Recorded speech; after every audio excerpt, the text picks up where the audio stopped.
अदिति, घाना हमारे लिए बहुत ही इंपॉर्टेंट देश है। वो इसलिए भी क्योंकि जाहिर तौर पर चाइना जो है उसके पड़ोस में है, और ऐसे में चाइना को भी एक तरीके का संदेश, क्योंकि इन दिनों हमने देखा है जिस तरीके से ऑपरेशन सिंदूर को ऑपरेट किया गया भारत की तरफ से, और जो तस्वीरें निकलकर सामने आई वो सिंपली ये थी कि पाकिस्तान को सैटेलाइट के जरिए और जो कुछ तस्वीरें हैं वो दिखाने में चाइना का बड़ा योगदान था। इनडायरेक्टली तो वैसे भी वो हेल्प करता ही है, लेकिन कई बार वो डायरेक्टली खुलकर आता है। और जो बीआरओ प्रोजेक्ट है वो भी बहुत ज़्यादा इंपॉर्टेंट है चाइना के लिहाज से भी। तो घाना में मौजूदगी जब भारत की होगी तो किस तरीके का संदेश आएगा और इसका असर कैसा होगा? देखिए, पिछली बार भी जब प्रधानमंत्री का हालिया में दौरा हुआ था तो टर्की को संदेश दिया गया था।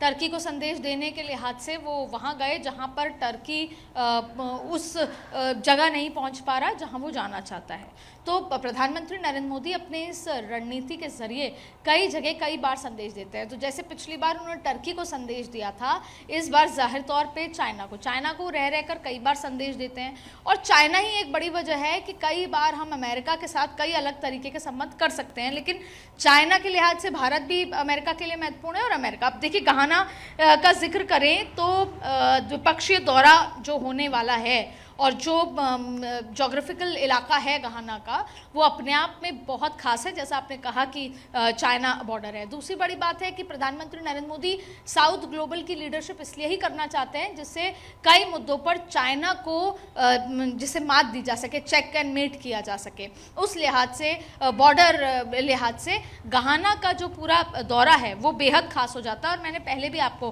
घाना के साथ जो भारत के जो रिश्ते हैं, क्योंकि पहली बार ऐसा होगा कि भारतीय प्रधानमंत्री की पहली यात्रा 30 साल में होने वाली है, तो यानी कि उसके उस सामरिक महत्व को अभी तक उस तरीके से को देखा नहीं गया, लेकिन इसका महत्व है। और ग्लोबल लीडरशिप, साउथ लीडरशिप में अगर भारत को आगे बढ़ना है, लीड लेनी है, तो घाना और ऐसे जो देश हैं जो पड़ोसी की तरह देखे जाते हैं चाइना के लिए, उनके साथ अच्छे संबंध भारत के लिए बेहद खास हो सकते हैं और चाइना के लिए चुनौती और चिंता बढ़ा सकते हैं।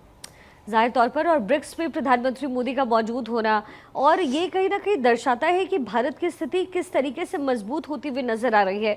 जो विश्व पटल है उस पर भारत का ग्राफ किस तरीके से आगे बढ़ा है अदिति, और अब रक्षा के क्षेत्र में भी भारत का योगदान तेजी से बढ़ रहा है। और यही वजह है कि न केवल अब इम्पोर्ट किया जा रहा है बल्कि एक्सपोर्ट की दिशा में भी भारत आगे बढ़ गया, और इन कंट्रीज के साथ संबंध इसको और ज़्यादा पुख्ता भी करेंगे। देखिए, भारत ये सोचा भी नहीं जा सकता था कि भारत रक्षा एक्सपोर्ट में इतना ज़्यादा आगे बढ़ेगा। आप देखिए कि रक्षा, हम डिफेंस के मामले में बहुत ज़्यादा जो दूसरे देशों को, जो छोटे देश हैं, उनको हम अपना सामान जो दे रहे हैं वो अपने आप में बेहद खास हो जाता है। तो यही सबसे बड़ी वजह है। उसके साथ साथ भारत, वो कंट्रीज़ जिनको चाइना, हमेशा की तरह ये बात है, स्ट्रेटजी है कि चाइना जिनको डेट देता है, चाइना जिनको उधार देकर उनके जो जमीन पर कब्जा करता है, भारत यही करता है कि हम आपको मदद देंगे। आप देखिए, इनमें से कई जगह ऐसी भी है जहां पर वो भारत उनको वैक्सीन के लिहाज से भी मजबूत करना चाहता है। वो चाहता है कि छोटे छोटे देश अलग अलग चीज़ों पर मजबूत हों, तो उनका जो सामरिक दृष्टिकोण से वो महत्व बढ़े। और क्योंकि बड़े भाई की भूमिका में भारत है, तो वो ग्लोबल साउथ लीडरशिप में एक लीडर की तरह उभरे। तो हर एक देश का दौरा अपने आप में स्ट्रेटेजिक लिहाज से बेहद महत्वपूर्ण है। देखिए, विदेश नीति जाहिर तौर पे ऐसा नहीं होता जो एक दिन में तय की जाती है। विदेश नीति किसी भी देश की या किसी भी सरकार की, उसको समय लग जाता है कि उसका स्टैंड क्या है। आप देखिए कि ईरान के साथ अमेरिका का जो लड़ाई है वो आज का नहीं है, वो तब से है जब वो उनका तेल, जब यूके, ब्रिटेन का जो हक समझते थे, ब्रिटेन अपना, रशिया अपना हक समझता था। फिर वर्ल्ड वॉर 2 के बाद अमेरिका उसमें घुस आया। वो सोचता था कि वहाँ के जो, और यूएस की कंपनीज वहाँ पे जाके तेल के लिए काम करती रही, तो वो ईरान को हमेशा से उस तरह से यूटिलाइज करना चाहते हैं। और तब से लेकर अब तक जो विदेश नीति अमेरिका की रही है ईरान को लेकर, वो जिस तरीके से रही है, जाहिर तौर पर विदेश नीति अपने आप में एक ऐसी चीज़ है जो एक लंबा दौर लगता है किसी भी देश की विदेश नीति समझने के लिए। प्रधानमंत्री नरेंद्र मोदी ने पिछले 11 सालों में अपना एक स्टैंड रखा है कि वो सबसे पहले भारत और भारतीयों के महत्व को देखेगा, उनके फायदे को देखेगा और फिर कोई फैसला लेगा। चाहे फिर आप देख लीजिए रशिया के साथ यूक्रेन के मामले में, ईरान इजराइल के मामले में, हर मसले पर भारत, और टर्की के साथ भी भारत ने अच्छे संबंध स्टैब्लिश करने की कोशिश की थी, व्यापार भी हुआ था। और लेकिन हर बार जिस तरीके की ग्लोबल स्थितियां बदलती जा रही हैं, भारत खुद को हर बार छोटे बड़े देशों के साथ खड़े करके एक अपनी विदेश नीति और अपना एक स्टैंड पॉइंट रखना चाहता है। ये तो यूएन की नाकामी है कि भारत अभी तक यूएनएससी तक नहीं पहुंचा, लेकिन अगर भारत यूएनएससी तक पहुंचता तो जाहिर तौर पे साउथ ग्लोबल के जो बाकी जो देश हैं वो अपने आप में बहुत उस लिहाज से देखते हैं कि भारत है जो हमारा स्टैंड रख सकता है। तो जाहिर तौर पे भारत लगातार प्रयास कर रहा है, छोटे बड़े देशों में जा रहा है, जहां 30 साल से कोई नहीं गया वहां पर भी प्रधानमंत्री जाके अपने रिश्तों को और प्रगाढ़ कर रहे हैं और सीधा सीधा समझा रहे हैं कि भारत उन तमाम देशों के साथ दोस्ती रखेगा जिनके साथ उसका व्यापार बढ़ेगा, जिनके साथ भारतीयों का फायदा होगा और दोनों साथ मिलकर अपने बायलैटरल रिश्तों को आगे बढ़ाएंगे। एक तरीके की कूटनीति है जो रणनीतिक तौर पर सामने आती है अदिति, जब भी विदेश यात्रा पर प्रधानमंत्री मोदी होते या फिर विदेश नीति का जिक्र होता है, लेकिन देश के अंदर इस यात्रा का क्या प्रभाव पड़ने वाला है वो भी ये देखते हुए कि आने वाले दिनों में चुनाव भी होने वाले हैं। ऐसे में स्ट्रेटेजिकली और फिर ऑपरेशन सिंदूर के लिहाज से भी क्या संदेश जाएगा, क्या बदलाव आने वाले दिनों में देखा जा सकता है? देखिए, विदेश नीति जैसा मैंने कहा कि एक ऐसी चीज़ है जो निरंतर चलती रहती है, जैसे राजनीति है निरंतर चलती रहती है। कभी नमाजवाद वर्सेस समाजवाद पे हो जाती है, तो कभी वक्फ कानून पे हो जाती है, तो कभी जाति जनगणना पे हो जाती है, निरंतर एक राजनीति।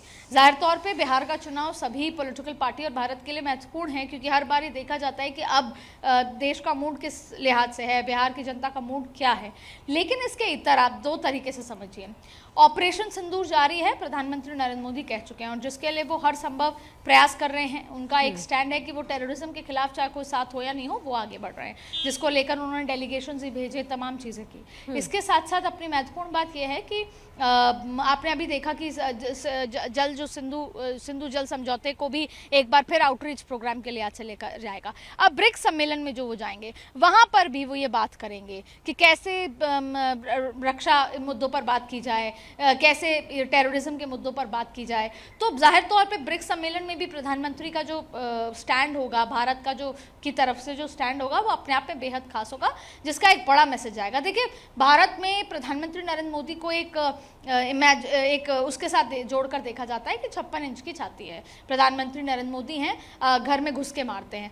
तो इन तमाम गतिविधियों से, अलग अलग वैश्विक मंचों पे प्रधानमंत्री के बयान से समझ आता है कि भारत अपना स्टैंड खुलकर बिना किसी से डरे या बिना किसी के दबाव में या इंटरनेशनल दबाव में वो रखता है। तो जाहिर तौर पे इसमें एक इम्पैक्ट होता है। देखिए, हमेशा जब चुनाव होता है तो एक फीडबैक हर पॉलिटिकल पार्टी लेती है। भारतीय जनता पार्टी ने भी ऑपरेशन सिंदूर के बाद एक फीडबैक लिया। एक परमानेंट वोटर होता है, एक स्विंग वोटर होता है, एक नेगेटिव वोटर होता है। जाहिर तौर पे बिहार में भी एक हर लिहाज से सर्वे होगा, जिसमें एक ऑपरेशन सिंदूर के बाद का जो रिएक्शन है उसका भी सर्वे होगा। तो ये तमाम देश यात्राएं, वहां से आया हुआ मैसेज, संसद में बोली हुई बात जो 21 जुलाई से शुरू होने वाला है, ये हर एक चीज मिलकर चुनाव का मूड तय करता है। और भारतीय जनता पार्टी ये कहती है कि हम चुनाव जीतने के लिए लड़ते हैं और उसके लिए हर संभव प्रयास करते हैं, चाहे वो मैसेज वैश्विक मंच से देना हो। अक्सर देखा होगा आपने कि वोटिंग क्या होती है, लेकिन कहीं ना कहीं प्रधानमंत्री विदेश में जाके तो उसका मैसेजिंग होती है, फिर विपक्ष आरोप लगाता है कि वहां जाकर कहीं ना कहीं वोटिंग को प्रभावित करने की कोशिश है।